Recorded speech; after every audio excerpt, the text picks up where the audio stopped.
Good evening, everyone. I'm going to open the meeting of the Southbridge Board of Health. It's Thursday, March 13th, 2025, 6 p.m. Veterans Room. Relative to the Mass General Law, Chapter 38, Section 20F, and for the benefit of the public, this meeting is being recorded by both video and audio methods. Roll call, Madam Secretary, please. Gil Provost. Present. Roland Larishall. Present. Kevin Spillane. Present. Gus Steves. Jasmine Canonis. Present. Thank you.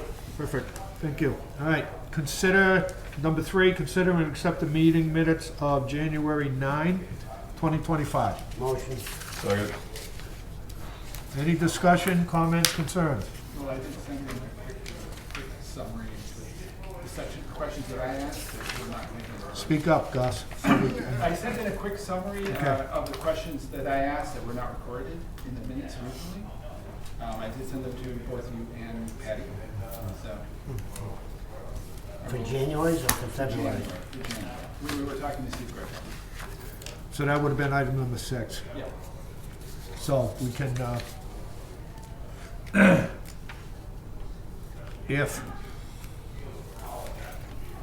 well, we're not going to vote on them because you didn't send them to everybody. Okay. I can send them to everybody. Okay, so the best thing to do with this is we're going to put this on hold because we're not going to vote on minutes that we haven't seen any adjustment. Do I have a motion to table this till the next meeting? Motion on table. Second. Till March, April. Next meeting, okay, so you don't get confused. Okay, all in favor? Okay, we'll move this. Citizens Forum, anybody in the audience besides Teddy that would like to say anything? What, kind of shut me right down? You got anything to say? No, can't. Can't. Come on, you know the rules. Nope. You could just post it. Are we bothering you? No, is she bothering you? No. We love hearing her laugh throughout town. Yeah, no, we're good. We tune her out. It's a hard thing to do. Kudos to you. Why, do you have anything Yeah, just, on Citizens Forum? just so Dan, we got the, 743. Oh, that'd be later. What- Oh, that's That's after. after. This is This citizens is Citizens Oh, Forum. okay, I don't know. See, I was reading your mind, that's why I did that. If you- Seeing none, all right. We'll go on to number 5, presentation from the Lemons to Tobacco Alliance with an update. Alrighty, I got some stuff for the board. That shouldn't be on the presentation, it just should be an agenda item, but that's okay. Alright, so here we go. Thank you. Dan, I got one for you. Oh, I can't read that.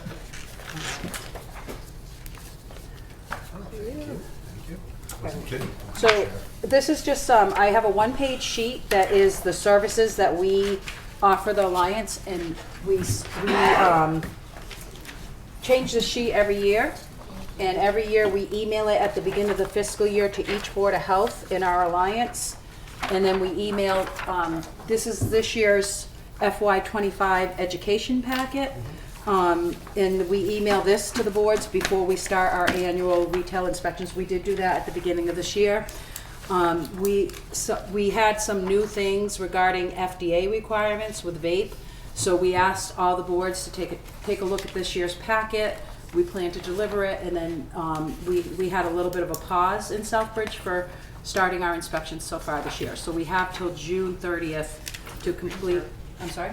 Paper. Yeah, we ran to Staples and just printed this.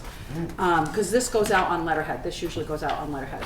So this went out July of 2024 to each board. So each board we tell you, because our agents could change, so each board knows who our agent is. They know the services that we're offering. The other agencies that are out there doing inspections and how we work with the boards. And we started with you guys in 2020. We came in under the old agent, and we all got designated agents. So if you look at our agents, Joan Hamlet, Rick Sidelli, and Jody Briganti, we're the only 3 sworn in. My other agents aren't sworn in, so we're the only 3 who do work in Southbridge because we got sworn in up at your clerk's office to be instead of saying Alliance staff, you wanted specific names of that staff. So if the staff changes, we have to come back and introduce that person to you. So these are the only 3 since 2020 that have conducted work in your service area. We've done annual inspections every year, retail ed inspections, retail pricing survey and compliance check. We've been doing that every year, except for we haven't started this year yet. So we're just hoping to get everybody's questions answered, go over the services we offer, show you the education packet that we give out every year, let you know a little bit about some of the stuff that we've done, make sure we're all on the same page. But one of the things that we really want the board to understand, and I think this has got lost in translation, is we're a free service to you, but we're your agents. We're just like Dan. Dan is your director and agent. When he does a sanitarian inspection, he does it for you on your behalf. The only difference is Dan gets paid and we're free to you. We don't do anything in this community without your permission, without you knowing about it. We don't give out documentation. We don't give out warnings, letters, anything without permission from your board. Your board had given us permission to issue the violation orders, and that was on Dan's first meeting.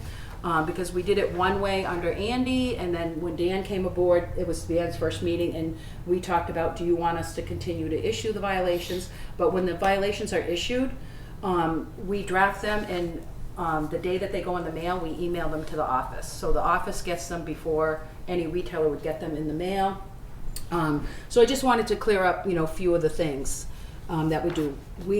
The program is based, all public health should be based on, our goal is to help people come into compliance, not catch them in non-compliance. So we work on educating the retailers, giving them all the information they need. Once they have that information, then we do compliance checks. And unfortunately, if there's a sale to a minor, or they're selling a restricted flavored product that we've told them for 5 years that's illegal and they're still selling it, we do have to move forward with the violation. However, right now, because you have a funded tobacco agent, if there's any type of violations, the hearings come here before you, and you make the decisions. On a state violation, you can't reduce the fine, but you can reduce the permit suspension. On a local violation, you have full control. If you want to say, not responsible, we're going to waive it, you're going to get a warning. And all we do is give you technical assistance to make sure that under the local violation, you're doing it right, and under the state violation, you do it right. However, every violation collected goes into your general fund. If you're an unfunded town and you don't have a tobacco control person, then somebody calls the state and makes a complaint, they call Dan, and then they send Dan a form, and Dan has to send it back into the state.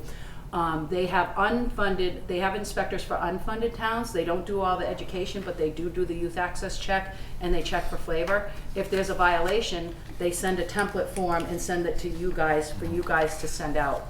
And then in some cases, if it's a sale to a minor, the state keeps the money instead. So these are some of the differences. If you're funded So they or make unfunded, they make this office do more work, and then they keep the money.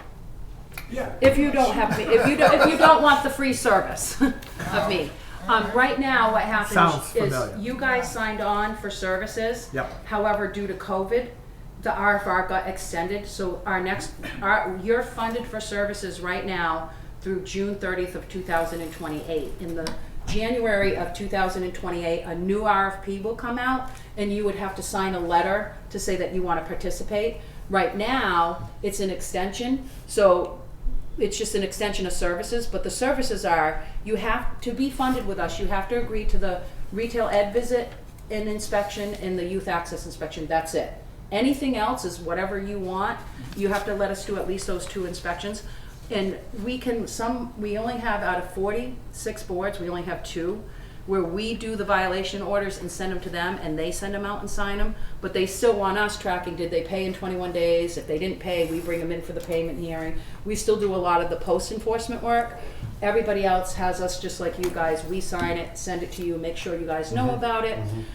Typically boards, we've been doing this for a long time, so typically boards only know if somebody wants an appeal. You might have had 15 people who had violations and they just paid. You typically know, but we do email every order. Even if we give a written warning, we do email it to the board, so at least it's in your office, in the office files. So we do as much or as little as you want. If there's community questions, city councils questions, town manager questions, mayor questions. We will answer all those questions for you. If somebody calls up and says, hey, you know, in this workplace they're smoking, we can go work with that workplace, but we always try to come from a place of, how can we help you come into compliance? But now that we got a complaint, we have to check you. But we give you the information first, because we're not hiding in bushes trying to make money on public health. So we have a very good relationship with majority of the retailers in Southbridge. A majority of the retailers in Southbridge have a business in another town that we already regulate in. We've been out on a couple inspections. Jody does most of the foot inspections for the retail ed. The youth access, there's not a face-to-face, but in the retail ed, we're in the store for 15 to 30 minutes, depending on what's going on. But some of the owners in the other towns are like, hey, how come you haven't checked my Southbridge store yet? And we're like, oh, we're working on it. It's we're doing things in an order. We're gonna be getting there. So we just want to make sure that we're all on the same page. We didn't want to go forward and do, because we may find a hidden flavor that they're not supposed to have. We may have a sale to a minor. So until we were sure that we were all on the same page and you want to continue with us in our services, we didn't want to have violations that go in the state database, because we have an iPad, and when we go in, it opens up to the state database, and it satellites stamps our time and geo coordinates to show we're right in that store. A store can't say, oh, they weren't here, because we can pull those coordinates off the database. And then we enter it in, and if we take any pictures, we take them. Jody has the iPad with us, and she has the system if you wanted to see it.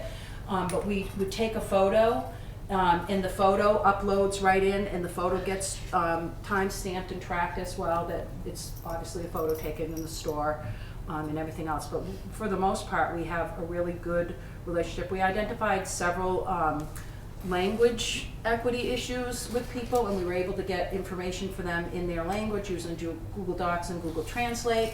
If you take a look at the ed packet, this ed packet, we haven't done it yet for Southbridge, but in all the other towns, we delivered this to everybody in August. They received it and they signed that they received it. And then we emailed it to everybody as well, and anybody who didn't have a valid email, we mailed it. So we gave 3 different contacts to make sure everybody had, and this is the, you know, everything they need to do to comply.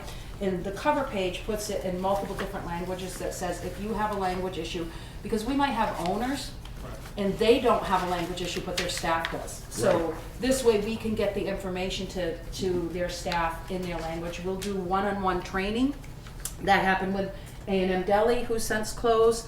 One of the things, they came before the board and they wanted us to do education, so they got their employees together and we did an on-site education right in the store on a time convenient for them. When we do our youth access inspections, the minor goes in, it's not a kid from anywhere near this neighborhood. We bring a Leominster kid to Southbridge. If a Southbridge kid wanted to be a youth inspector or a paid youth inspector, we would bring them out to, you know, Groton, Dunstable. We make sure the kids are not anywhere inspecting anywhere where they work, live, or go to school, because you don't want it to be a cousin's brother's friend's store that's sold and whatnot. But even then, the kid goes in and comes out, and then the next day the store gets a call, and it's a courtesy call. We say there was a sale yesterday, because a lot of the retailers pay for 3-day storage, 7-day storage, 15-day storage. The more storage you pay, the more expensive it is. So the violation orders, we order them in the order they come in. We have up to 30 days under state law. We get them out as soon as we possibly can. But what we didn't want to do is get it out 2 weeks later, and then the store can't go see on their camera what happened. So we do all these extra things to give, you know, retailers a chance, and, you know, courtesy and whatnot. In our inspections, they go very well. We haven't had any retailers have our numbers. They call us, I'm out of signs. Somebody came by and told me this product's legal. Can you check it for me before I buy it? Is it legal? That's the type of relationship we have with our retailers in most of our communities and in Southbridge. We did have 2 problem locations in Southbridge. They both have since closed. We're not expecting problems if we resume, especially since a good majority have already had this packet and are already complying. But what we don't want is people moving illegal products into Southbridge because we haven't inspected them yet. So we're just looking for, you know, what questions do you have, and, you know, can we move forward? We just want to move forward. Okay, does any of the board, anybody have any questions on the board? Speak up. You said this gets mailed out to everybody in August? No, this year we mailed it to we emailed it and mailed it to everybody. We did not do it in Southbridge because we were asked to pause on all of our activities. So this did not get to everybody, so we would be starting over with Southbridge, and what we would do is we would hand deliver this to everybody and go over it with the owner and retail. We'd go out on a Monday, Tuesday when they're not that busy. We go out between 9 and 3. Every inspection, no matter what inspection it is, retail ed, if we're in the store working with somebody, we step aside so they can wait on their customer. We never disrupt business. So, but these are usually unannounced, like retail ed, and they're unannounced visits because that's part of the contract. Just like food inspections, you don't call up and say, I'm coming, and whatnot. So what we would do, we would propose doing is we would, next week, if we get the go-ahead, we would pick the slow days. It might take us 3 days, get this out to everybody, have that they sign it. The owner and manager isn't there. We have the store call the owner and manager. We talk to them on the phone. We're leaving you a packet. Please read it. Then we would email it to them. Then we would mail it to them. And then we would give them a month to get rid of anything in their store that they shouldn't have. And then we would inspect them. Because they didn't have the education. That's what we're proposing. And then sometime between now and June 30th, we would send the youth in to do the youth inspection, because you're required to have at least one a year to be part of, to have us for a free service. Yeah, and I have to say, there's been a few mistakes, but we don't have that much sales to minors. I mean, we don't have anybody on the watch list, because if you end up, there's federal inspections, occasional state, and then we all go in a database. So once you've had, 3 in a 36-month period, that flags all these extra inspections from other agencies. Right. So the 2 that were on the flagged list for FDA, state, DOR, us, they're closed. So I foresee this educational visit that we wanted to start next week. Actually next week we have a tight week, but in the next 2 weeks we would go out on non-busy days, and the education will revamp it for them, and because most of them are already complying in surrounding communities with other stores, we'll get everybody back on track. You stated twice to the effect that if we resume and we will put on pause. As a board, I don't remember voting to suspend or resume, pause, or I'm kind of confused at those two statements Right. you just said. Okay. I'm kind of confused on Because that. I've been on the board for 2 years, and I don't remember taking a vote to Right. Well- suspend, pause, or any of that as a board. Well, I think what happened is we sent the packet out, and we had an email with Dan, and I don't have it in front of me, and it was, the board had some questions, let's not do this, and we've been trying to get on your agenda, and one thing or another has happened, and we're finally here now. So I can't speak to that, but in an email with Dan, Joe, I was on a two-week Alaskan cruise, sorry. I sound like a cruise queen, but I was on a 2-week Alaskan cruise, and that's when they were doing the deliveries, and Jody had forwarded to me, like, just between Dan, it was the packet, we were doing something new. I don't know if Dan felt the board should review it first or what, but he asked us to pause on the inspections, and then we had emails, trying to get on the I would like to agenda. see copies of those emails, because something's not adding up. Your vacation was just last No, month. but do you recall, because there was a lot of questions presented by the board, and this was during all those appeals, there was a lot of contention and questions, and it centered around, as you recall, everybody, the inspectional practices, techniques. So I felt that it would be necessary and in the best interest of everybody, the board and the health department, to first have meetings before we proceed. Okay?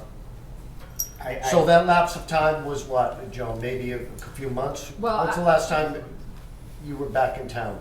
for We inspection? haven't done anything, because the email said to pause our inspection, so we haven't been in town since this year. Can I get a copy of those emails, please? Because this board did not vote on suspending or pausing anything, so I'm kind of taken aback from that a little bit. Well, we And now- apologize if now we you said- misunderstood, but No. we don't do anything without permission, so we didn't, I'm just, I'd I like to- have, yeah. to Yeah. to not belittle this, I have all the copies of the emails. There was a lack of communication because Dan asked them to pause. And it really wasn't related to us. I remember that meeting with the contentious Yes. And the most of the Yes. contentious thing were nobody involved in the inspections. I'm trying to think about saying this nicely. Very few people, and there was some misleading information, and there was some other people in the audience that really started giving some, I would say, unsubstantiated comments, because I've been on a board for a long time. And then a past chair is sitting in the audience that was staying in between my absence. And to be perfectly honest with you, even when we had business owners come in to appeal, including that meeting, we really never had the business owners have a problem with the thing. There was some miscommunications with emails on which thread of the email that we had, which you said you're coming in February, and this email went out in March. Well, this was the third of a thread, and because of that contentious meeting, I have been working with Joan, and I have all the past emails, and I can tell you, and if you want it, we can waste time, but I can tell you it was an oversight, because we didn't have the original one, and we have the original one that they were on the mark, that they let us know before they came.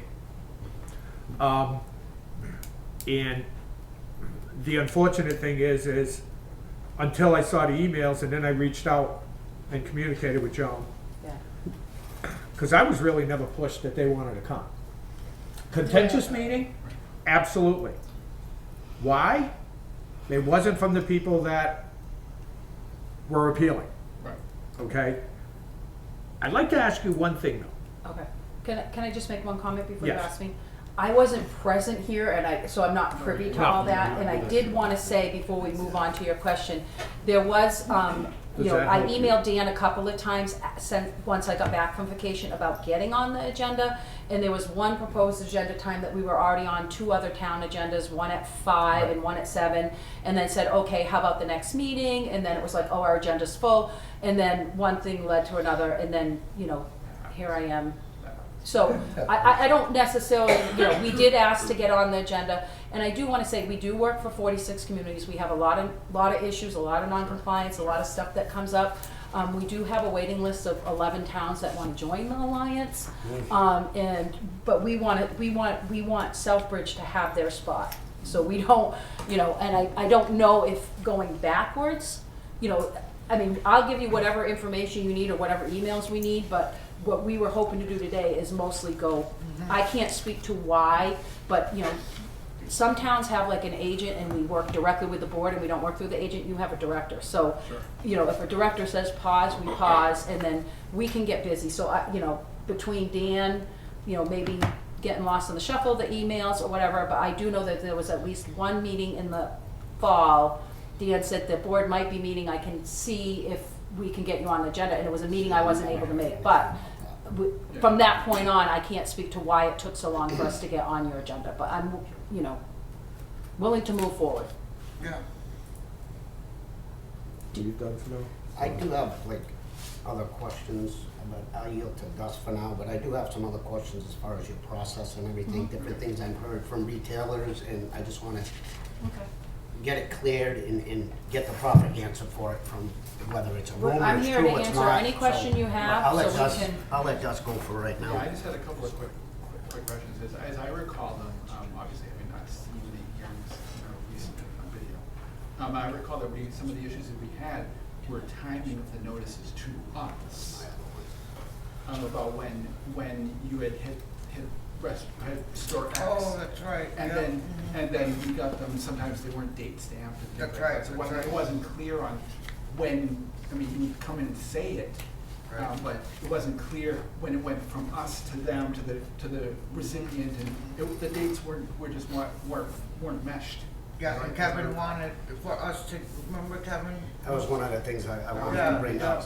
I remember that, yeah. We had at a meeting, you were here, I and was. somebody else. I've been here for 2 of them. And Yeah. even today, I still say that the paper process that you do is flawed. And if we were to find a retailer responsible and he decided to take it to court, I wholeheartedly believe we would be found responsible because of how the paperwork is done from the Alliance. I will have to respectfully disagree because we rarely lose in court. I think in 30 years we've lost once, so I do feel, I'll I give you do an feel example. that we're very. I'll give you an example. Yep. When we as the board get, one thing is when we get some of your information for our hearing, when it comes in front of us, there's a copy of from the post office. Certified. It's registered. Certified Yep. slip. It's blank. There's no writing on it, there's no nothing. That, to me, I'm here to make a decision to find or not find a retailer responsible with blank information. I agree. I bring that into court, you know what the judge is gonna say to me? He's gonna laugh. He's gonna laugh. I know, well, I So will. we're getting them with no stamp on it, that it was, at the post office on a certain date, mailed. We're getting them blank. So I don't know what you're speaking to, so I will tell you that when we do a violation order, we have a white slip. The white slip is ours and it has numbers on it, and we get back a green slip. The green slip tells us the date that they signed it and whatnot. We provide the white slip in the scanned order to the board, because if their secretary wants to track it, they can go online and put that number in and it will say, so that's not part of the order, but I do want to We as just. the board do not get any information. We get a blank certified one from your office that has you- nothing on I it. do. I- So I what remember- it- that so had to it's- have been brought an this error up. because. Okay, so it's on the back page, you're talking about the last page, which is the photocopy of the receipt that is handwritten, that has the address and the. No, I'm talking about the one when you go to the post office and Yep. it has the The green. certified. Right. We have So nothing on here's that what- receipt. There's a slip on that, so you tear off part of it and you affix it to the green card that we get back in the mail that shows that the person has signed for Yes, the document. The certified. So what it is on the side of that paper that's filled out with the owner's name and the store and the address, there is a line of numbers. And you can take those numbers and type them into the United States Postal Service tracking page. And so that what will pop up is the date that the document was signed. Okay. So that's So our. all so due I respect, think- all due Who respect, does that? I don't get paid for this job. Okay. I No, should, know. I should not, and it's not up to the secretary or No, Dan we or just give that somebody for to your do that. information, that's not actually, I that's still our gotta make- receipt. I still need to make a legal decision if I'm gonna fine this guy $5,000, but So- I'm not getting all the Okay, information. so can I talk about what's legal? The legal notice is what you mail US.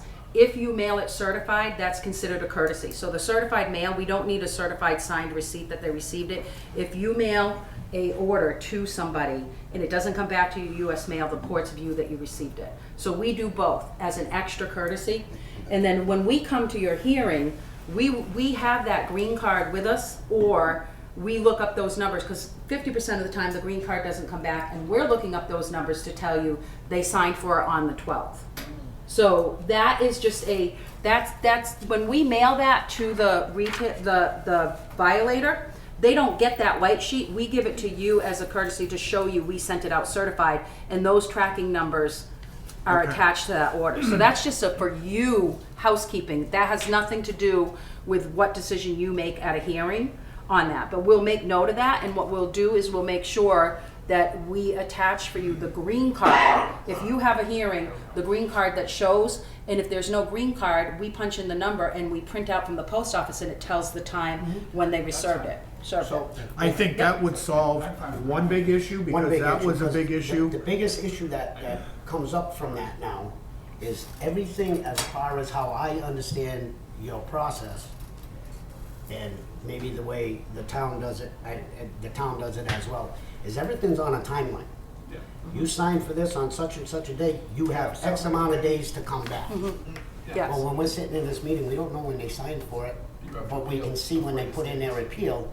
And there's been cases where, and I showed it in black and white in the meeting, where this was done on this day, And then this was done here, but the response that was supposed to be back was, let's say, 5 days, and it ended up being 9 days. Well, what I, you know, The timelines Yes. and how the process is done Well, are horrendous, in my opinion. well, you can get the US mail in 2 days, but the signed certified might not come in until the days, but it's 7 days. They have 7 business days to ask for the hearing, and then once they ask you for the hearing, you're supposed to grant them a hearing within 30 days. So as long as from the minute they ask for the hearing, and boards have latitude, if it's 7 business days to ask for the hearing and they ask on the 8th day, what board would not give somebody the hearing, because you're supposed to be gracious or But whatnot. what I'm saying is, the paperwork you send us from when they signed for that letter, we don't see the date they signed it. Yeah, Right. but we're gonna I'm here- provide that for you moving forward. I Which think is that, great. I think that was one of the biggest That was stumbling the blocks biggest thing on is that. the Yeah. timeframes on But you how knew everything they goes. received it because they asked for the hearing and they were here, so it had no bearing on what you It wanted does, to do because that it's in night. that timeframe. We don't know when they come. We We have- don't Well, you know. wouldn't, if they didn't ask in the proper, timeframe, you would have denied them a hearing. But So we what happened wouldn't, was, we wouldn't know we that. wouldn't know because we that don't get the timeframe. paperwork to Okay. get- And that's what Yeah, happened we at can one of provide our that for you. hearings. One of our hearings, Yep. the actual Yep. retailer that wanted the hearing. Yep, was we 10 absolutely days. can He asked provide for it it for you. That's 10 a behind the business days scene things after. we track for boards, but if you want it in front of the scenes, we're happy to Well, give the that. thing is because we this didn't is what have would have that. happened in this particular case On that those happened. particular times, When we we didn't found have it out wherever when it he was supposed to received come it, from. he I'll make sure requested that's- his hearing 10 business days after he signed for it. So in my opinion, I would have found him responsible because Right. he should have never got a hearing because he was already 3 days Correct. busy. That's what I was trying to get to Yep. in the past, is these the dates to me are very confusing. And I noticed, like, you go in on, let's just say for numbers wise, you go in on January 1st to do an inspection.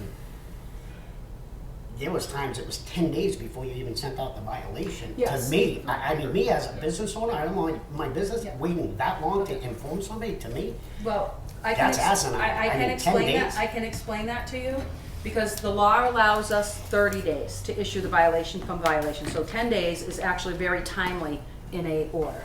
So what we do is, we do it in the order. I have myself out, I have Jody out, I have 5 inspectors out there inspecting at all times.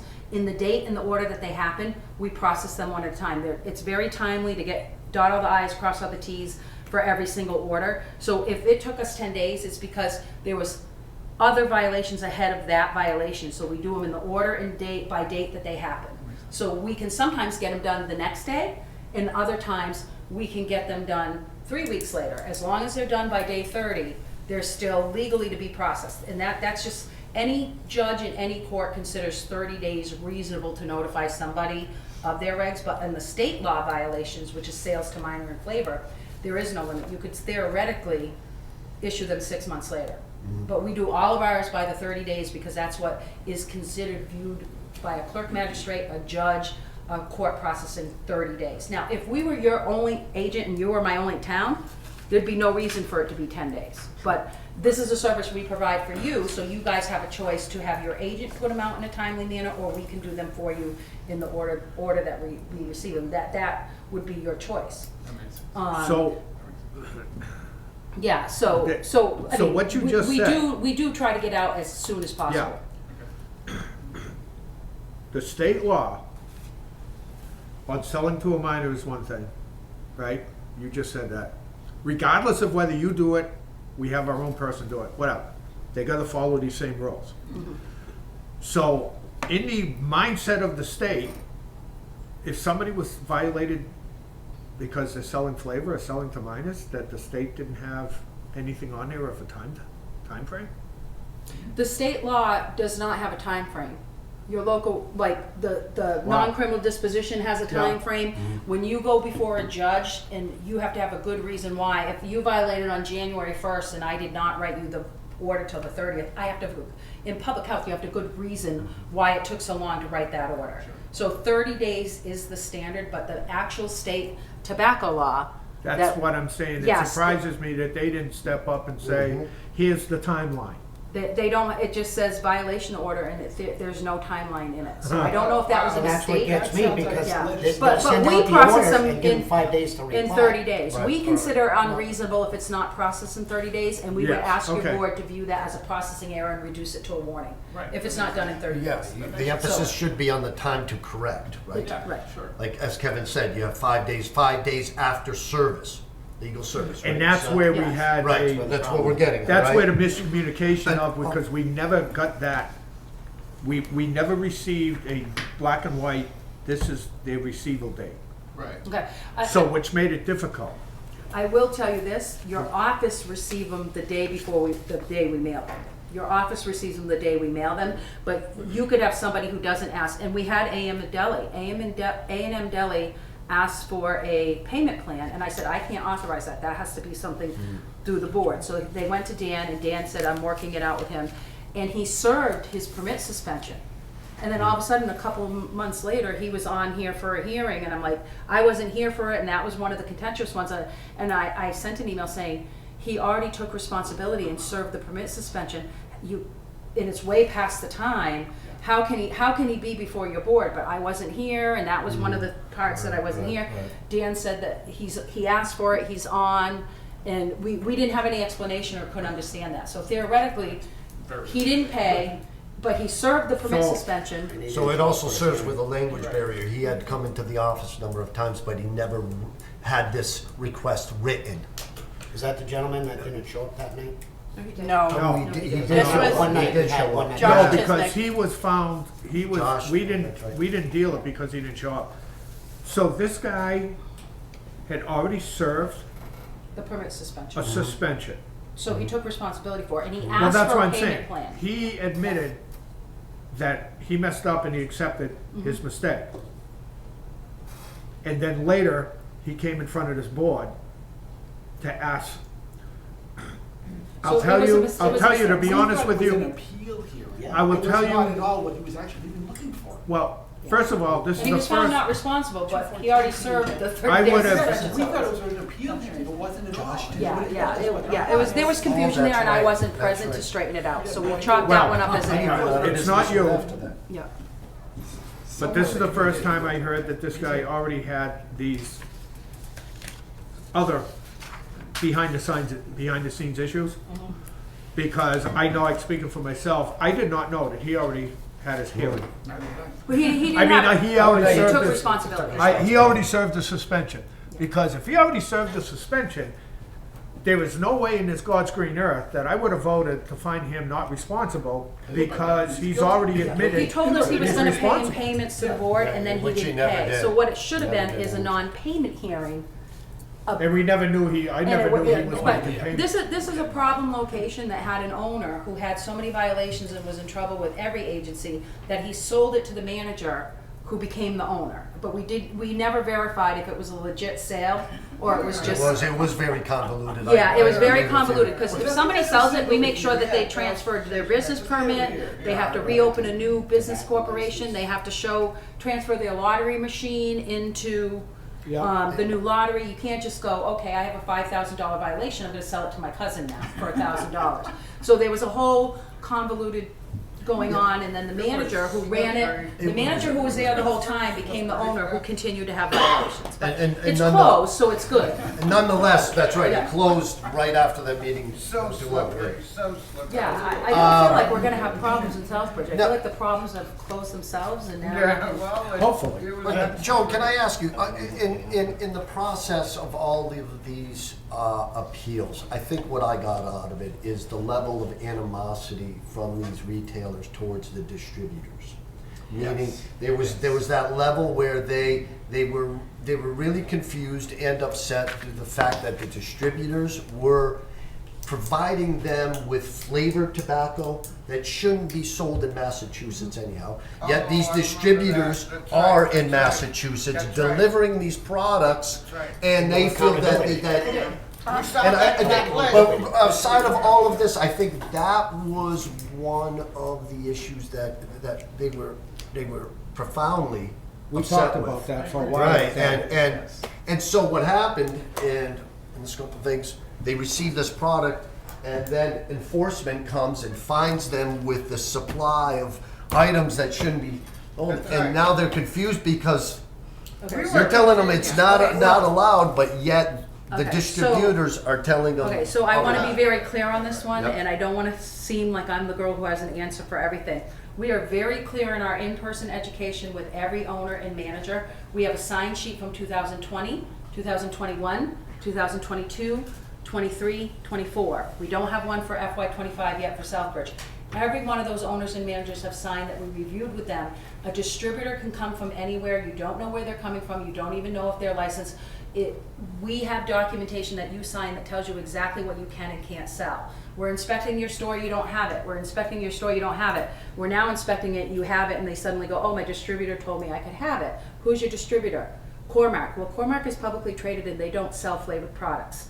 So we know that person most likely got it off the truck from Pennsylvania, or they got it from New Hampshire, or they bought it from somebody who showed up and online and said, hey, I'm unloading this. We have a lot of people that do buy stuff and go, oh, I bought it from somebody, I bought it from Cormac and J. Polyp.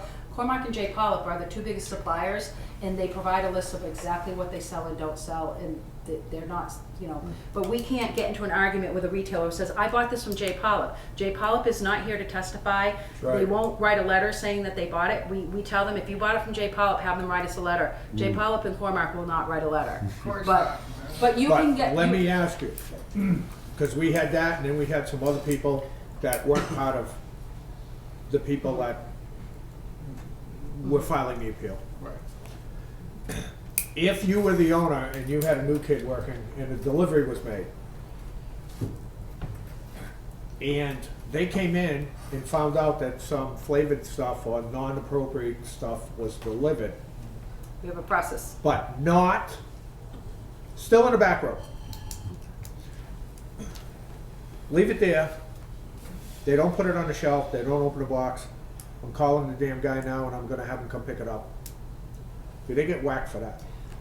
Yes and no, because the process says, when we go in stores, we thoroughly check the store. If it's on the premises, the federal laws, the state laws say you're selling it, or it wouldn't be on your premises. Okay. If you have a distributor mistake, you contact the licensed Massachusetts distributor, they flag it, and they give you documentation that they're picking it up at their next pickup, whether they come to you once a week, twice a month, and then you put it in a box in the back, you let us know about it, and you have it closed off, and it says for misdelivery, mispick is what it's, the technical term Yep. is mispick. Yep. Mispick for delivery pickup. No one would ever get a fine for that. You have it under your counter, you have it in a locker, you have it in a bag, and it's all loose. You know, Okay. we're getting reports that someone's selling it out of a ceiling tile, and we falls out and they go, oh, my distributor was picking that up. No, they weren't. We're very good at what we do, and we're Yeah. very good at that, and even then we say, okay, well, it's on the premises, you can appeal or this ticket and tell it to, we have no discretion to say, oh, okay, the only person who can buy the excuse is at an appeal with the board. So we treat everybody exactly the same, but in a mispick, no, but the education for But the I'm saying last there's a 20 years, process and to with that Southbridge mispick. since 2020, this is what you do for a mispick, and Okay. every store has been educated what to do for a mispick, and we work with people. We're not looking to find people. We're looking to have a good relationship where you can call us and we can help you. Just like in a food inspection, you know, we're gonna help you, but if we come in and you're not doing what you're supposed to do, we have to cite you, you know, that type of thing. Unfortunately, these are expensive mistakes. There's not a $5,000 fine attached to there's a not. food inspection, but these are expensive mistakes. Sure. What do you think we can do about some of those smaller distributors that are basically couldn't care less about the law? We one of the report them issues to that the we're Attorney seeing. General's office, there's an investigation process, there's DOR, there's a legal task force. So when it comes to our attention and we can prove it, we provide that information and another agency steps in and takes care of that. So there is places to go. We can also go in certain circumstances and work with your local police department. There's all kinds of things, and I actually, I think Dan was out on vacation, and I got invited to the high school. They were doing an event, and I did a yes. vaping table up at the high school, and a lot of the police were there for that event, and they made contacts with us, and we exchanged numbers and stuff like that. But like, I even said, listen, I got asked to do this, I need permission. I didn't get permission from Dan because he wasn't available to answer me, and I made the decision to go and then sent to him after, hey, I went, this is what I did, these were the materials I give. Because we really want to be doing what you want us to be doing for you and your community. It was a great day. We made connections. A couple of those police officers reached out to me. They reached out specific to M&S and just intel on M&S and a couple other things. And then one of the community officers was looking. He was a community policing officer for the school. He was looking for materials, to be proactive in the school instead of reactive regarding vaping issues and things like that. But. And that's an extra, That's, we do that, yeah. We do that if you want us to do that. If you didn't want us to go, we wouldn't have gone. But and Dan was fine that. No, that was a great thing. Education is paramount. Yeah. And I ask, can I ask you, Joan, these type of visits, okay? And you said you can accommodate what the board members request. So can this be made like a la carte, changed, where an emphasis is on compliance checks? Because, correct me if I'm wrong, Chair, you were very interested to make sure that compliance check, the underage checks, were first and foremost. well, yes and no, because in speaking to Joan, they've got their timeline. We have to do like you had said. They have their education thing, and their education thing is all encompassing. So you're gonna educate these people. Yep. Once we educate you, it's like I told the gentleman and when they came to the hearing, then you're gonna go out for compliance. Yes. So you're gonna have two types of compliance. You're gonna have the inappropriate sales, Yep. and then you're gonna have the sales to minors. And my thing, we need both. We should always have both. But what I said at the hearing was, let me tell you what, as a longtime smoker and tried to quit 100 million times and finally quit, I'm not giving anybody any relief if they sell to a minor. I would like to see if we can double the damn fine. No, Okay. you can't. Unfortunately. But, my thing, well, I won't go on. Were you done? Okay, that's what I do. One more thing for, I guess, clarification. Either Joan or maybe Jody can answer, because you do the inspections as well. I heard in the past, just as recently as maybe 5 weeks ago, 4 weeks ago, that when you go in to do your inspections, don't you have the right to go through, I've been told you go in, you can go through drawers, and so I just wanna have it on tape, whether you can, you can't, you do, you don't, because they're going through all my drawers and they have no right going through it. The microwave, right? That's what I mean, so I will- can we get that clarified on tape, Yes. So what your process is Okay, when you so go in? when we go in, Jody can talk about how she introduces herself and everything, but in terms of the inspection, we go in, we have the educational piece, we start checking for products, but we go through the whole entire store. So whatever is your store property that's interior, enclosed, if it's a basement, closets, attics, drawers, yes, we do. But they open them and go through them for us. We don't open them and start tossing things or going, we don't touch, and they open them. If there's a safe, they have to open it. If there's a cabinet, bag, lockers, nobody is selling an illegal product on the shelf. They're selling it, they have secret trap doors. We found, here's the counter, and the counter comes here, and there's a kick plate. You hit the kick plate, and a drawer opens up out of the thing. We have somebody with a big mirror. You roll up the mirror, and then they cut they cut the sheetrock? plywood sheetrock out of the wall, and they made shelves across, and there's all your Newport menthols from New Hampshire. Or you move a ceiling tile, or you have the big Slurpee machine to make the ices, and you open up the thing, and it's supposed to be extra cups and napkins, but there's where all the vape is. We've had in the rack, everything has to be 6 inches off the floor in a store for your food.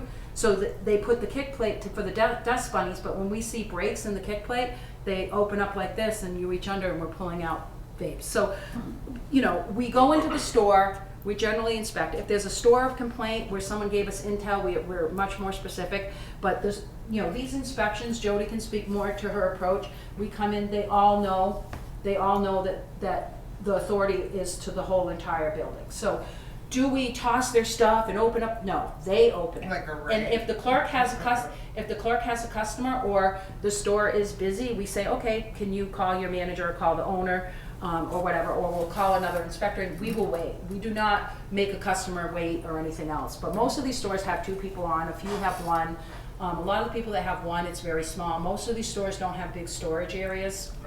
And they move product quickly and then they move it back in. And what they do is they move it out into an SUV with dark windows now. They ring in milk and bread, and then you go out and then somebody hands you out the window. And we're aware of that. Sometimes we can do surveillance for that, sometimes we can't. But the store, Jody can speak to a little bit more about her approach, but we have never had a contentious or we've never had an argumentative retailer. We've never had a retailer refuse us. We've never had any escalation in Southbridge with anybody, whether voices were raised or anything.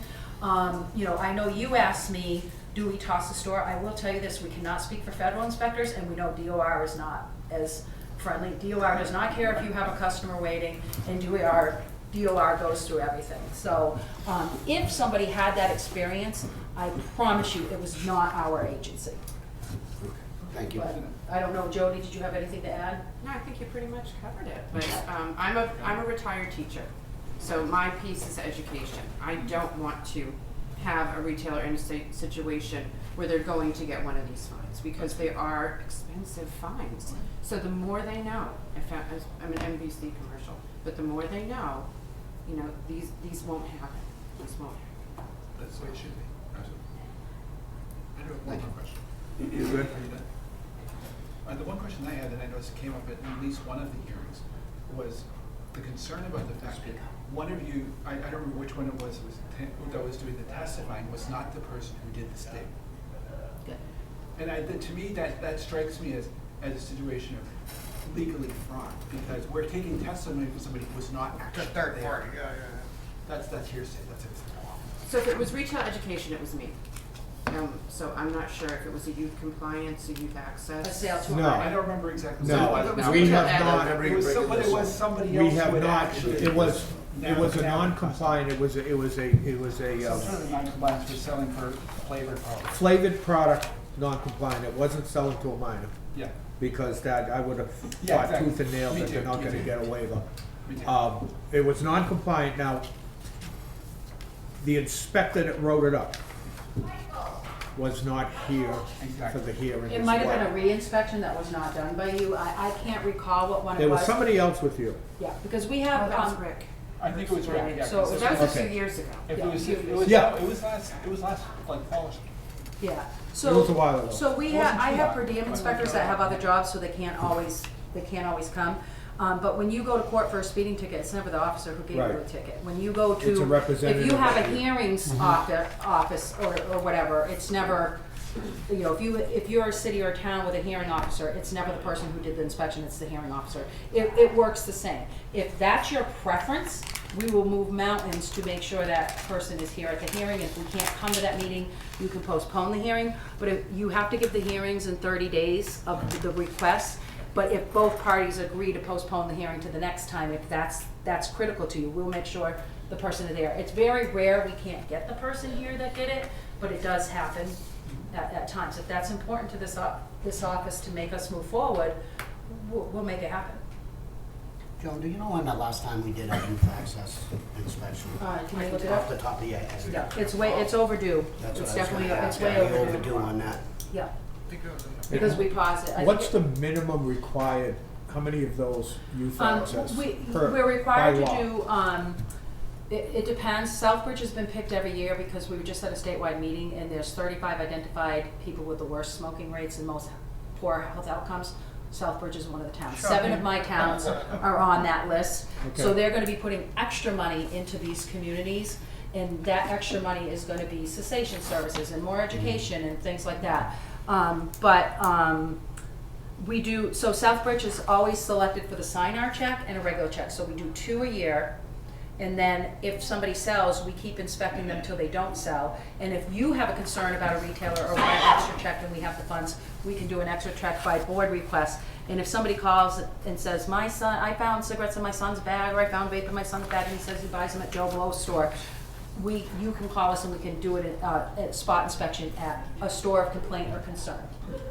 So theoretically, everybody gets checked twice in Southbridge so far, but right now, you know, we wouldn't want We're to try to do almost- two, because then you could have somebody that gets 1,000 and a 2,000, because we only have till now to June, so we would probably do one, and then re-inspections for anybody who violated, and then anybody who had, if somebody sells in a state or FDA, we can do an additional inspection too. So if we go in the database and saw that there was an FDA sale, I can go to that store again. So we can keep going as long as there's complaints, but generally, everybody gets checked twice. So it looks like it was January of '24.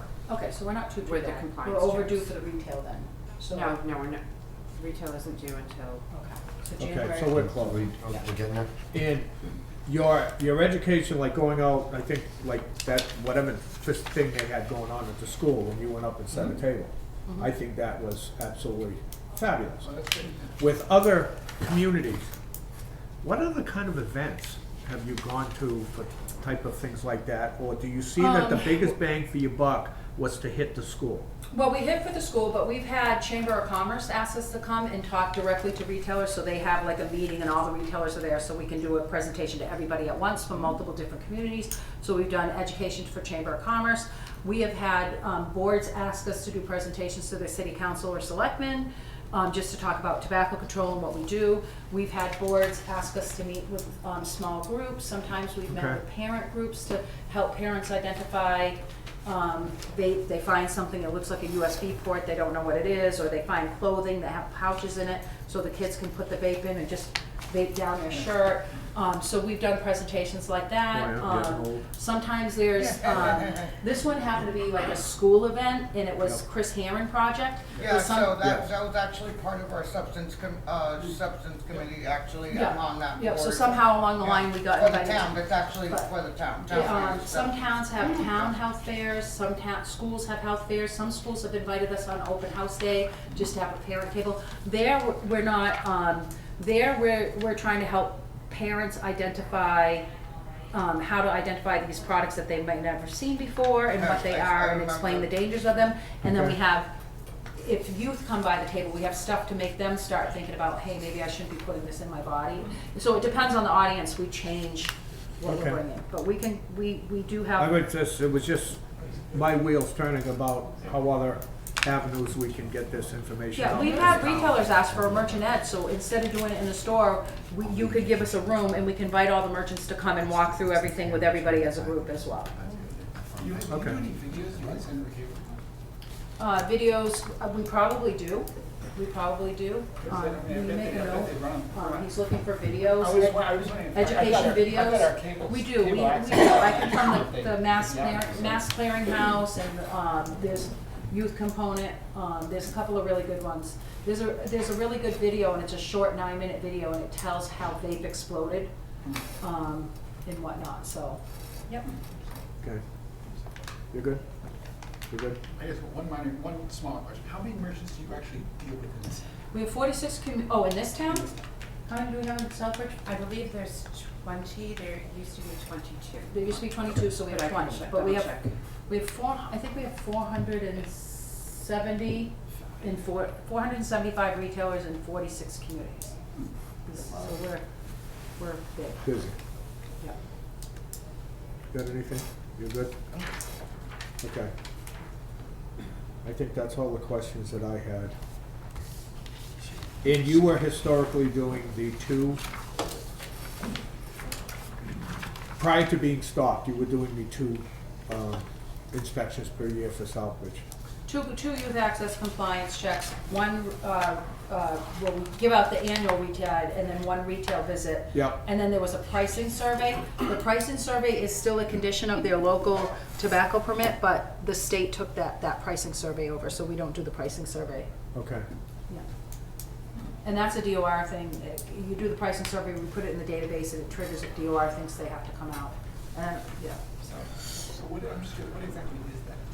The pricing survey? I was in there. There's a list of products, so they scan the products to make sure that, and they log in what the prices are. So it could be cigarette, cigar, a vape product, and they track and trail because there's minimum prices on things, and there's certain taxes that have to be paid on things, and then there's some things that are untaxed. So they're not scalping, Yeah, and so you're not they're supposed looking to at- sell it individually. Yeah.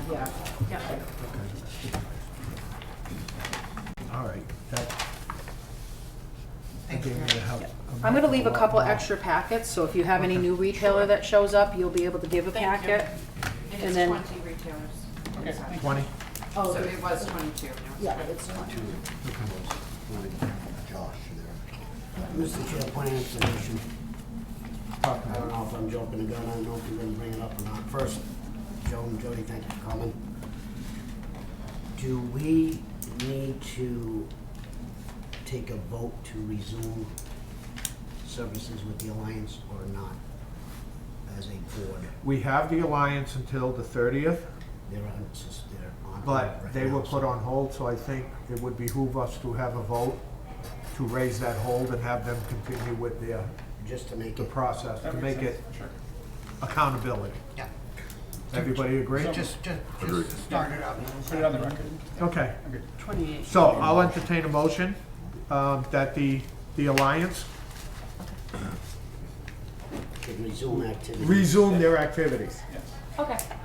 And then, just to be clear, we're gonna start with the education visit as soon as possible in the Yeah. next, we might be able to get it in next week, but most likely like Monday, Tuesday of As soon as it's reasonably yep, Feasible for Sure. feasible and effective, absolutely. okay. And then we're gonna start with the education, then the compliance check, and then the retail ed. And then Okay. later on, within our discussions, that if we did have any appeals, that we could get that timeline, so Yeah. we knew they received it here, Right. whether it's signing the green card or the, Timestamp, no, thing. the online thing through the post office, so that we could say, you know, it's been a month and a half and you didn't respond, because now we have the tangible evidence to say yes or no. So You know, that type of thing was a stumbling So block I'll in the type up an past. Southbridge inspection protocol sheet that has these points of what you want, and then we'll send it to Dan, he can send it to you guys, and that will be our inspection protocol moving forward, based on the things you requested today. Okay. Yeah. Does that work for you, Kevin? All right, so I'll entertain a motion that they resume their services. So moved. I'll entertain a motion. So moved. Second. Okay, all in favor? Thank you. Perfect. Thank you. Thank you. What? I'll vote no. See you. Take care. No. Okay.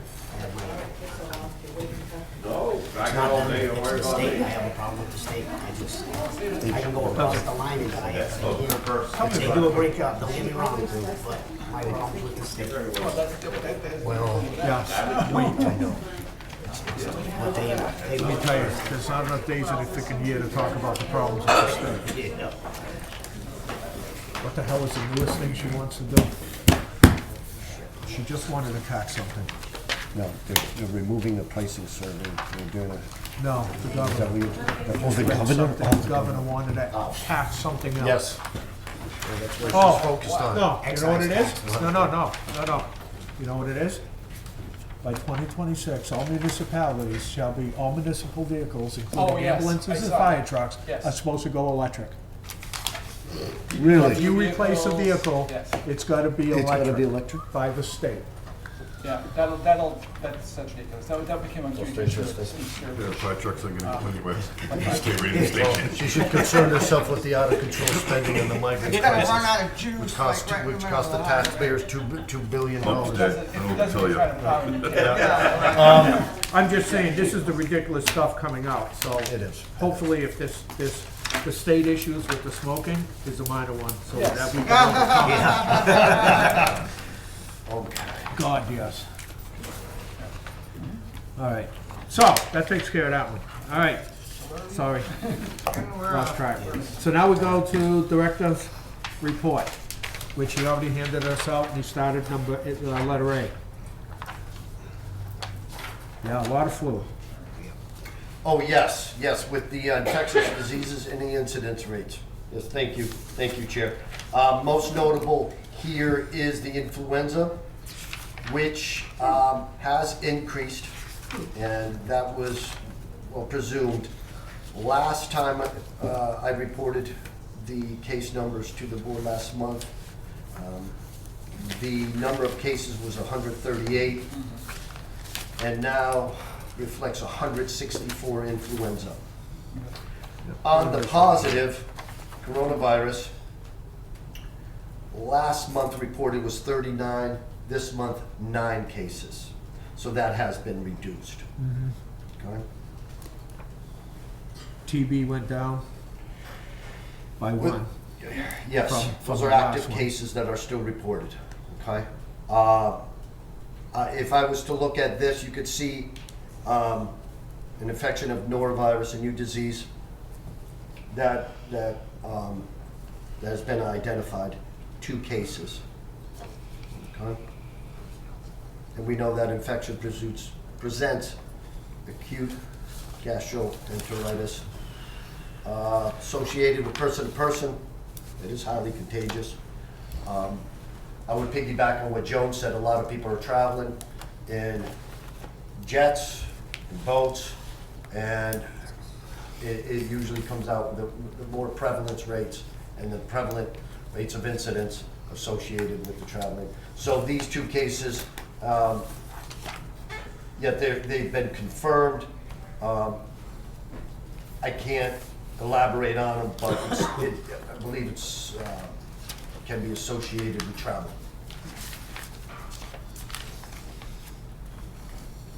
Okay.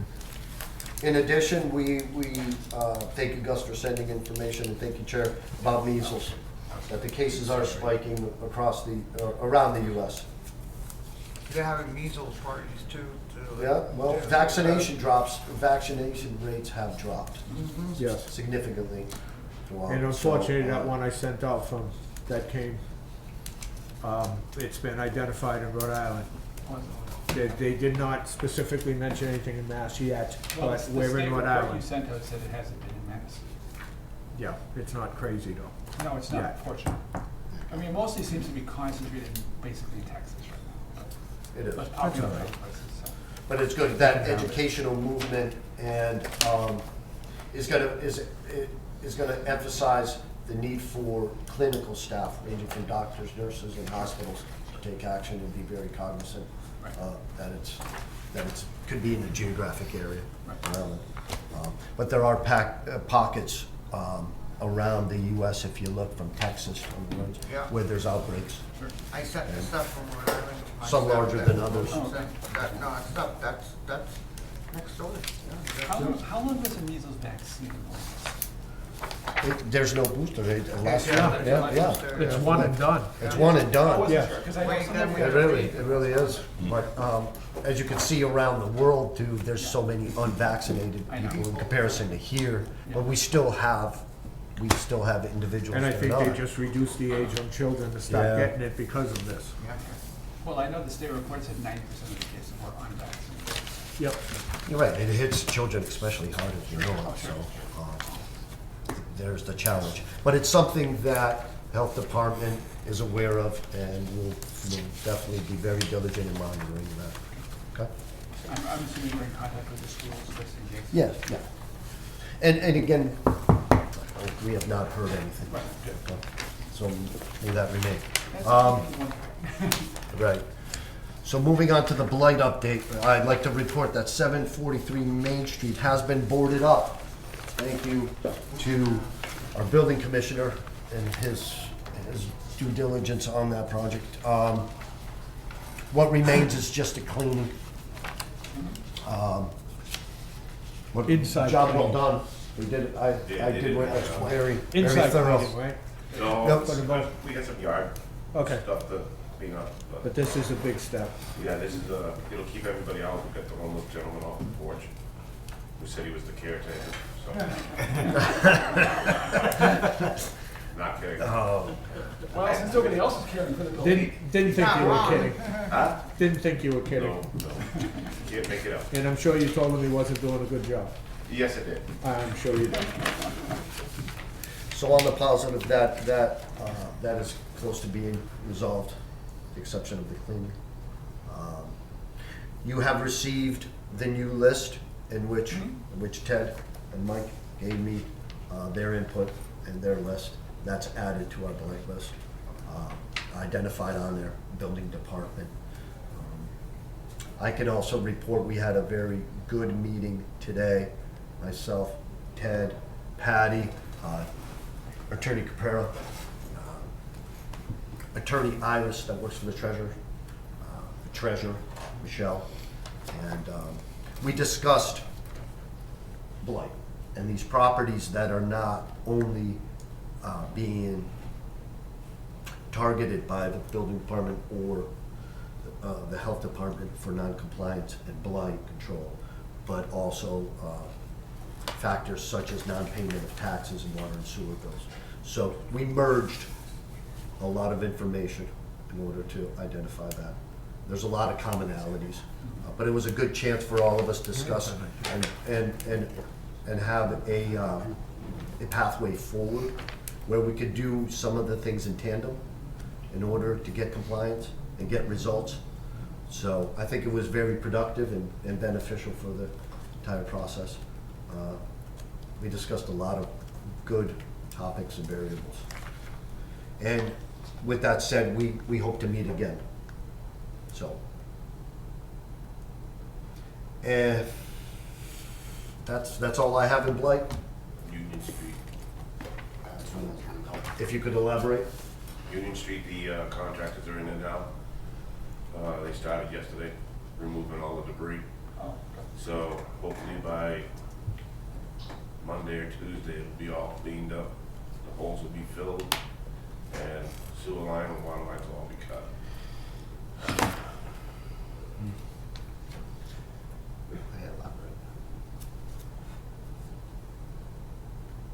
You've got 30 brochure, that's a school, right? Yeah. And then 20 Charlton is the church. 30 Charlotte's the church. Okay, what, One's a church. if you can say, Rectory. what is going on with that whole facility? Because I know we have a gentleman that we know very well that's living in the rectory as a caretaker. Yep. I think the old convent is vacant. It's because vacant. He is pulling a permit to redo the old convent. He's trying to pull a permit now. The school in the back and the church and the garage with the power plant, that's in communicating talks right now. Okay, Might be transferred. so as long as there's some movement, if you will. We have movement. Yeah, Perfect. We have movement. We have contacted, and yeah.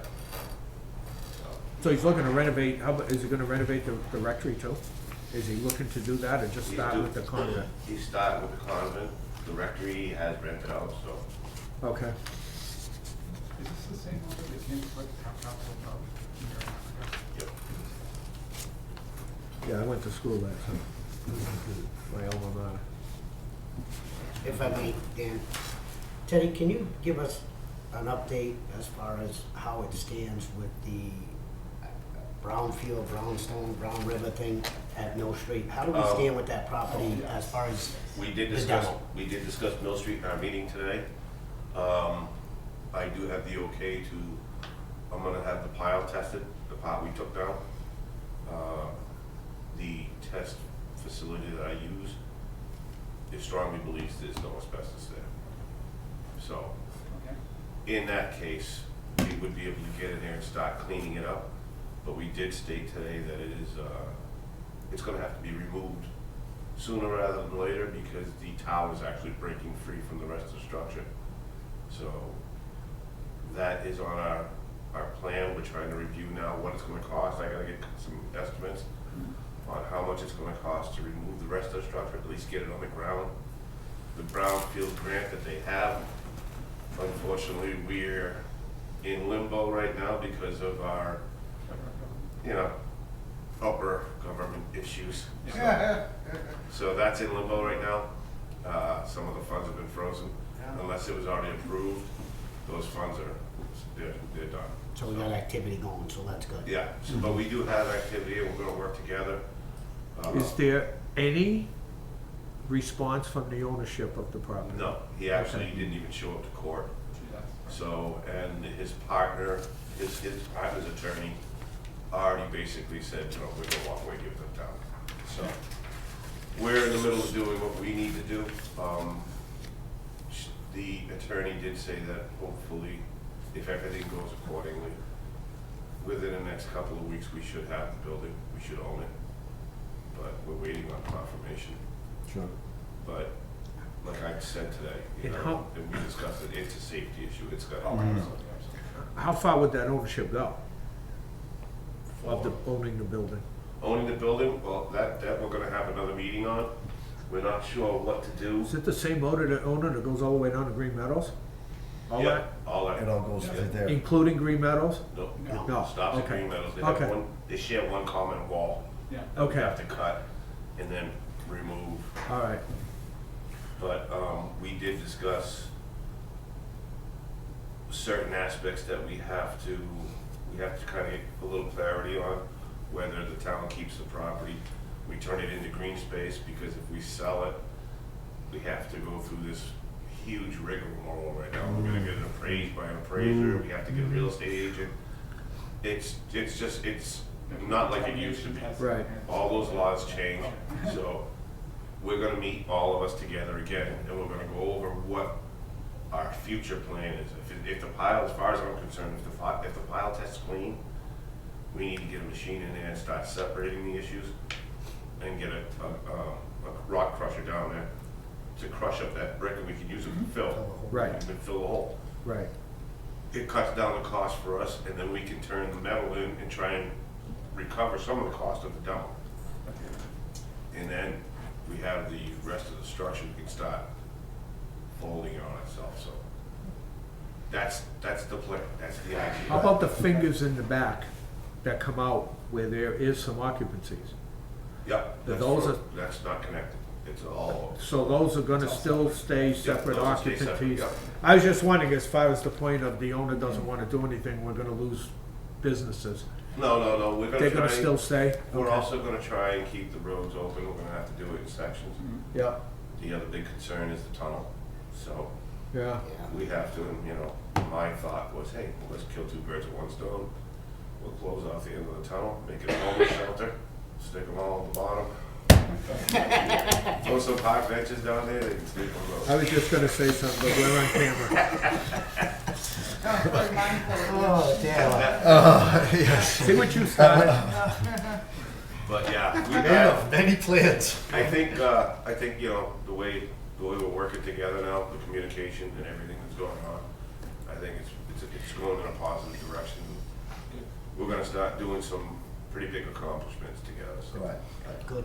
I think And it's it gonna work out is, well. yeah, thank you, Tim. And what I also, may I add with that to the board, it was Iris, the attorney, that I got out of it, that emphasized, because of all these legalities, and Ted said it, things have changed in the legal aspect. But what she did emphasize is that the town has to make a decision rather quickly as to what to do with it. And we all feel that due to the conditions and the severity of safety concerns and endangerment to the public, that it should be done down. Is that something we would make or the town council makes? Well, it starts with. I think it's more with. the It's board- more them, Building. not health. Okay. Right. Because if you're talking about a public safety issue because the building's coming down, Right. we got enough stuff to do. That's Yeah, just, Yeah, I'm Just wanna make sure gonna, Yeah. we don't cause issues to the people around us. no, we already. no, issued that a all letter comes within upstairs. that package that he Right. would work with. We already issued a letter Yeah. upstairs stating that it was a safety issue. Yeah, good. And we're in the middle of talking now, once I get some quotes, we'll have to go in front of council and see if we can get it out of free cash or whatever, and at least get it down now so we can figure out what we can recover on after. Do you have a rough estimate for time and cost? I don't wanna throw that out there, to be honest with you. Yeah, okay, Especially good. on TV, because Yeah. Okay. it can kind of come back sway and the bite vote you. here or there. Yes. And I'm not swaying anything. Enough said, but that decision has to be made, Yes. you know, rather sooner than later, so. Okay, 120 Marcy, is that still the one unit that's condemned? yes, Yes. Okay, because I saw it. which they still are working, they have an active building permit. Okay, are they doing both apartments? Because I think there I was, think he's going through the whole building, to be honest Okay. with you. That's good. What about 270 South? How do we stand with 270? Continued issuance of 21D tickets, unit of damage. And they, at this point, they were issued another one. It's mounting, and the individual continues following an issuance of another correction order and a penalty of $250. Proceeds to come into the office and explain himself, but no action is taking place. how many so vehicles? There's 4, right? Sorry, I'm a cop. If I'm not, let me put it this way. Too many. If I'm Too not many. mistaken, I think there was 4 unregistered, which is a whole nother Yep, bylaw. yep. Yes. So at least if he wants to show that he's starting, Well, again. donate them. We're starting to work really well Yeah. together, so we have communicated on that property, and, yeah, we're gonna have to start Yeah. And that's hitting a it from all sides. tough individual. Yes. And consequently, if no action is shown, again, this is something that we will pursue in housing court. We'll have attorney prepare a petition to court to enforce the state sanitary code, and they can discuss it with the judge. And when we met, the last one on the list, the last one on your list, is that coming down as our The discussion? golf, that is something that is, hopefully, is the golf course? Oh, the golf course. The golf course, To help the neighborhood? yeah. That's. There was some discussion that the building's gonna come down. To help out an I issue. can't say it is. Okay, We just got the approval for the eviction on them. And we are meeting again to discuss that, where we're gonna go in and we're gonna hit it in storm. I'm gonna have quotes from board up automatically, so when the sheriff's office removes him, we're gonna board up immediately. And then we're all gonna post the property with what we need to post it with. okay. And then I thought they were gonna try and get it to the auction company. Yes, that's right. There's a number of steps there. 'Cause I know there was- there's a lot I of- believe what I identified there, the golf course, I am meeting at the Morris Street. Morris Street, The not the other vacant, the, Yeah, that makes. That is the The golf course building on Morris that- Street. No, there's 2 separate ones. He's referring to Morris Street. Yes. Mine? Morris Street. Oh, yeah, no. Michael? No, You were thinking Morris this Street one. Golf Course. They're on you the were same thinking page. He's referring Durfee Street. Yeah, I'm. Oh, yeah, no. He's talking the. That was golf my, course that was on- gonna be my next one. Oh, the golf course. no, Durfee we Street, did that- speak with him.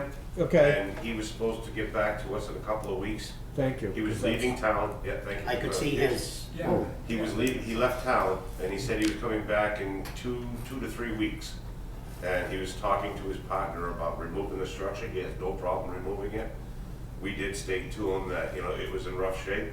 Yeah. And we said, if you wanna develop something up there, you don't wanna try and circle around something that's no good. So he agreed, and he does intend on talking to his partner about removing Because it. hopefully with some actions that he takes is gonna give some of the neighbors relief, Right, because the nice weather's coming and it's, Yeah. it's not a ATV course. well, it's And it's between become the one. ATV course, and then It's the been quiet for a homeless while. with the tents and fires. Exactly, It causes problems all around, so. Yeah. And there is a lot of activity in the building, so. yeah, okay, perfect. And he adds the last one. Anybody else got anything on that? Thank you, Tim. Yeah. Perfect. Now you can go home.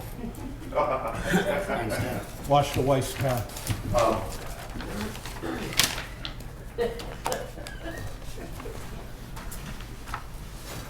All right.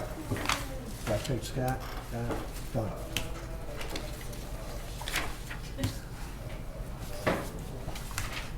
All right. Now we got this one, right?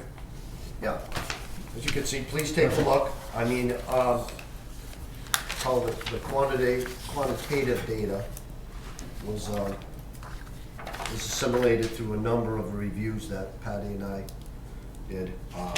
Tails daily, weekly numbers, in order to extract and compile these statistics. But I like to give credit to certainly Patty, she put this together. So she did a lot of hard work. So again, we had to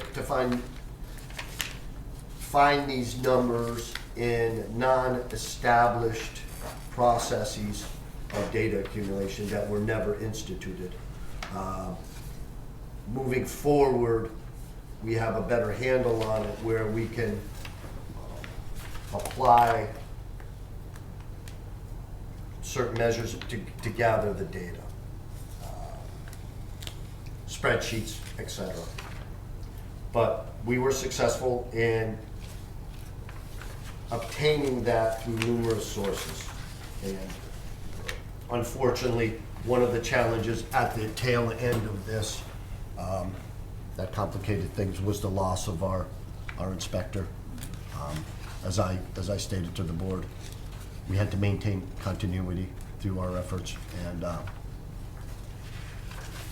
but eventually there's the report, broken down in simple format to give an understanding of what actually was achieved pertaining to inspections that do relate to the number of permits, etc., and complaints. Okay? Does anybody have anything? Dan, I don't know if you can answer this or not, because it's more of a employment thing, I guess, I don't know. Do you know, is there an update, are we gonna fill the vacancy by the inspector, or we're not, I don't know if you can answer it. I can, without going in depth, we do have a number, we do have a number of candidates, viable candidates. Not as many as the last time we advertised for that position, which struck me as a surprise in this day and age.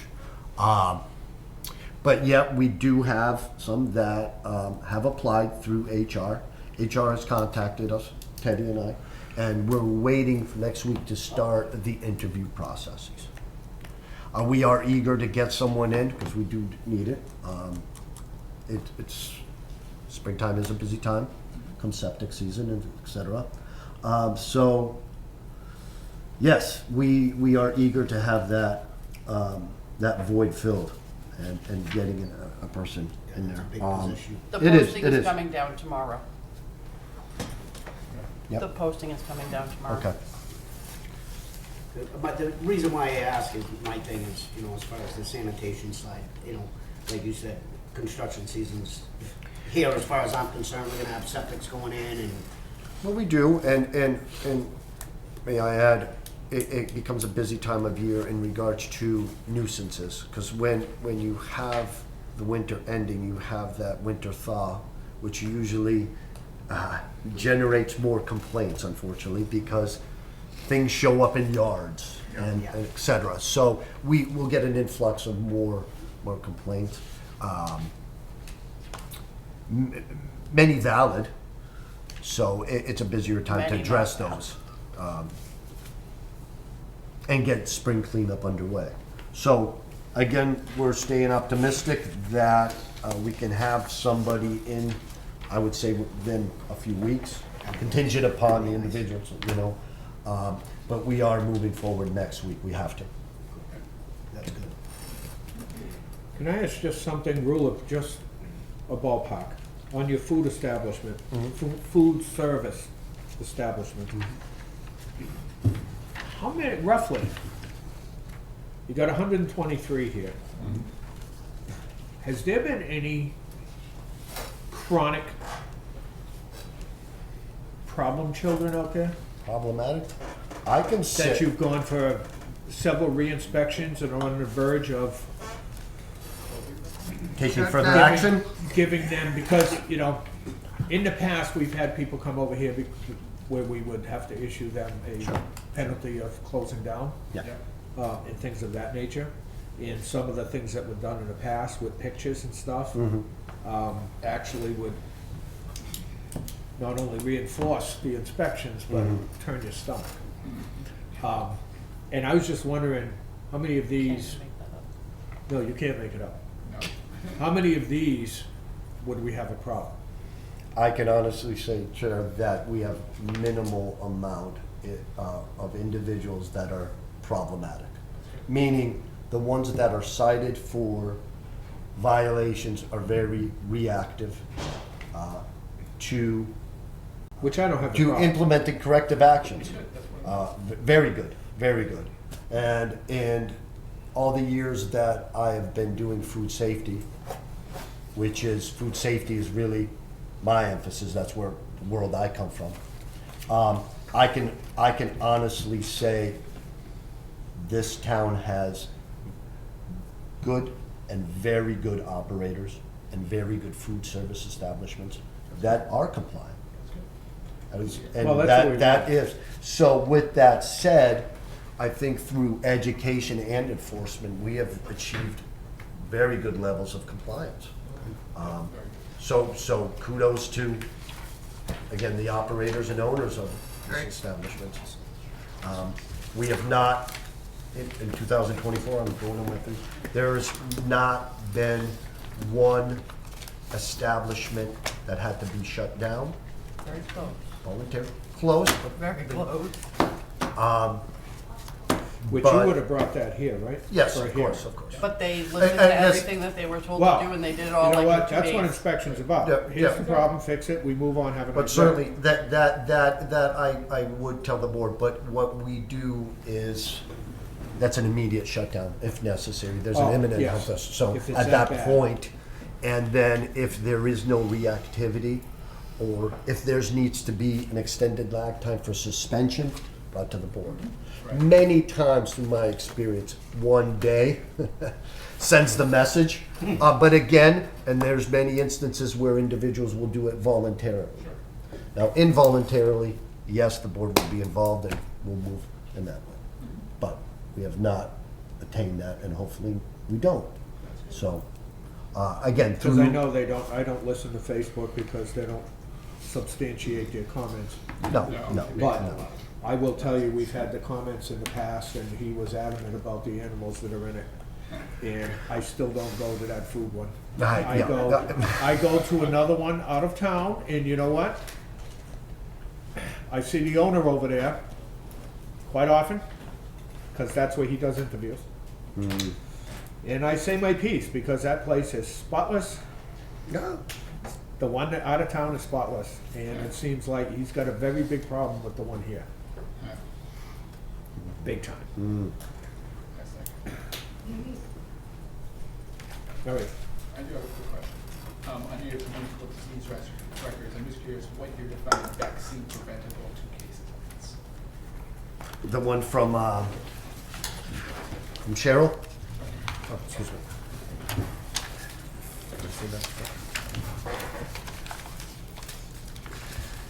I assume most of the viral ones are most. They are, and that, and again, you know, you look at the diseases where there is a lack of introduction of vaccines. So we could use measles for an example right now. If we have a case, that falls into vaccine preventable, all right? You know what the- Yeah, well, with how this is broken down, I can tell you, it's, in speaking with Cheryl, our public health nurse, it seems fairly generic from the outside in, but this is the information that could be offered without going into HIPAA laws or anything else. She's very reluctant, and so am I, to provide additional information pertaining to some of these because of the HIPAA laws and the way it can be construed. In her experience, she's had some problems, and I have as well, where the information is taken and disseminated in the wrong way or taken in the wrong way, and that could be problematic for the health department in respect to the HIPAA laws. Okay, so that's all I can say right now. This information and this breakdown was derived from specifically the public health nurse using Maven system. Okay, in the state program. So it is very accurate, and that's what we have. Okay? Let's see. Looking at the agenda. Oh, right there. Just, now we're down to announcements if you have any. Yes. Otherwise, I'll announce that. And Kevin, you already addressed my announcement. My announcement is the health department is seeking qualified applicants for the inspector position and hoping to fill this position in the early I spring. mean to steal your thunder. No, well, you did, that's fine. It's important, and that's what we have going on. That's the last of my discussion and announcements. Thank you. Okay, number 7, step it up. Hello. All right, so May 3rd, we've been talking about household hazardous waste.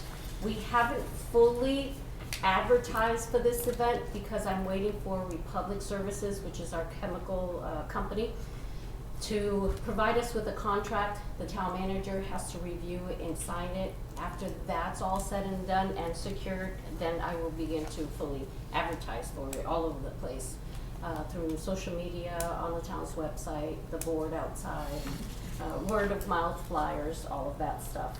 Earth Day.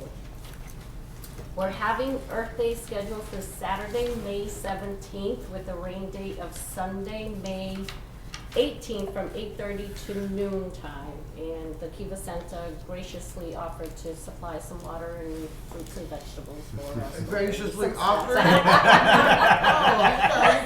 Okay, you can use that Thank word you. all day if you want to. The Leaf it's and Yard, when? May 17th 17. with the rain date of Okay. the 18th, 8:30 to Saturday. noon. Yes, right in front of the town hall. Yeah, again, I will begin to fully advertise that next month. It's too soon right now, so sometime in April, we'll begin to blow that up. Leaf and Yard Waste curbside pickup begins April 21st through May 31st, for 6 weeks in the spring. April what? 21st through May 31st. No plastic bags, paper bags, open containers on the day of your collection. Does that include the big dumpsters? No. So the big dumpsters, we don't have a date set for that yet. We want to be able to utilize the curbside pickup to its full extent. I mean, put 30 bags out, put 40 bags out, they will pick it up. But still, we've had previous discussions of other discussions. This curbside at this point, curbside for leaf and yard waste, is for people who are in the curbside Correct, program. correct, This has not expanded as of now. right, Okay, that is correct. that's what the dumpsters are for. Correct, yep. And that will be open on a specific date and time, every Saturday from 12 to 4. That's it.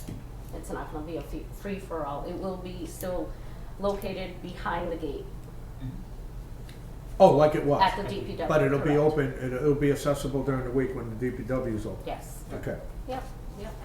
okay. All right. The next curbside billing is scheduled to go out sometime next month in April, and that will cover the 3 months, April, May, and June. Yeah, it's pre-built. Yeah.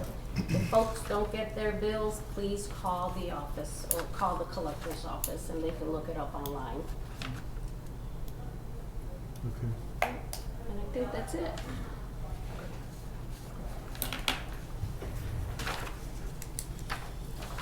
All right, perfect. The next thing, you can't go anywhere, because you got my papers. We have a couple of commitment letters to sign. Or to vote on. I don't care, you can read them. You can read good too. These, if I'm not misinformed, we have, isn't this first one a negative as well? Negative. Yes. both of these, the first one is a negative $115, and she takes these things as she gets them. So this is one person, because they have straightened out the system and they have found out that it was an incorrect account of how many units. That's for everything. Okay. So we have the first one as a negative 150. Do you want to take these together? But I think what we have to do for Robert's rules is we have to have a motion and a second on each one individually. Okay, so I would entertain a motion, How much is the first one? 150. $115.